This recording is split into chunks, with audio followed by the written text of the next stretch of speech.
साथियों नमस्कार। हाल ही में यूएसए के कुछ मेंबर ऑफ पार्लियामेंट्स ने जो बाइडेन को एक चिट्ठी लिखी और उस चिट्ठी में उन्होंने कहा कि आपने अफगानिस्तान से विड्रॉ तो कर लिया है, लेकिन एक चीज पर विशेष ध्यान दें कि पाकिस्तान के पास जो न्यूक्लियर वेपन्स है वो कहीं तालिबान के हाथ न लग जाए। और ये बात किसी से छुपी हुई नहीं है कि आईएसआई और तालिबान के आपस में direct connections and direct links.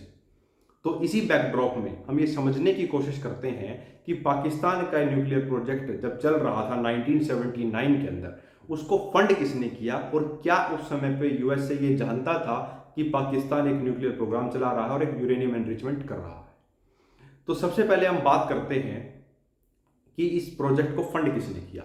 इस प्रोजेक्ट को फंड करने वाले दो कंट्रीज थे, वो थे सऊदी अरेबिया और लीबिया। आपने ठीक सुना, लीबिया। लीबिया वही है जिसका शासक गद्दाफी था।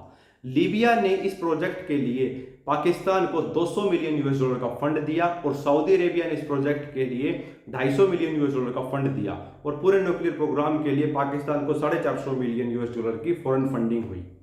हाल ही में जिम कार्टर जो 1979 में यूएस प्रेसिडेंट होते थे, उनके कुछ क्लासिफाइड डॉक्यूमेंट्स को एक एनजीओ ने डीक्लासिफाई किया और हिंदुस्तान टाइम्स ने भी उसको रिपोर्ट किया, जिससे यह खुलासा होता है कि 1979 के अंदर भी यूएसए ये जानता था कि यूरेनियम एनरिचमेंट पाकिस्तान के अंदर चल रही है प्रोजेक्ट 706 के अंदर, जिसकी लीडरशिप एक्यू खान कर रहे थे, पाकिस्तानी साइंटिस्ट एक्यू खान।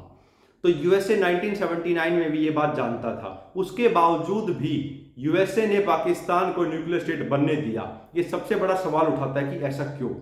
तो आप समझने की कोशिश करते हैं कि ये जानते हुए कि पाकिस्तान एक न्यूक्लियर प्रोग्राम चला रहा है, यूएसए ने उसको क्यों न्यूक्लियर स्टेट बनने दिया। उसका सबसे बड़ा कारण ये था कि उस समय पे इंडिया और यूएसएसआर के रिलेशन बहुत अच्छे थे, एक कोल्ड वॉर एरा का फेज चल रहा था। तो इंडिया को काउंटर करने के लिए यूएसए ने पाकिस्तान को एक न्यूक्लियर स्टेट बनने दिया। और कितने ताज्जुब की बात है, जिस कंट्री ने पाकिस्तान को न्यूक्लियर स्टेट बनने दिया, आज उसके न्यूक्लियर वेपन्स उसी के लिए सिरदर्द बन गए हैं।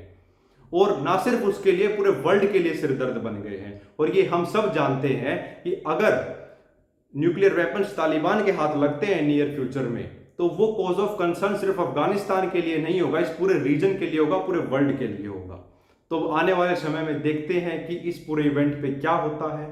उसके बाद आपको रेगुलर वीडियोस के साथ हम अपडेट करते रहेंगे। आपने हमें सुना, उसके लिए बहुत बहुत धन्यवाद। अगर आपको इन्फॉर्मेशन अच्छी लगी हो तो इसको ज़्यादा से ज़्यादा शेयर करें, कमेंट सेक्शन में अपना फीडबैक जरूर दें।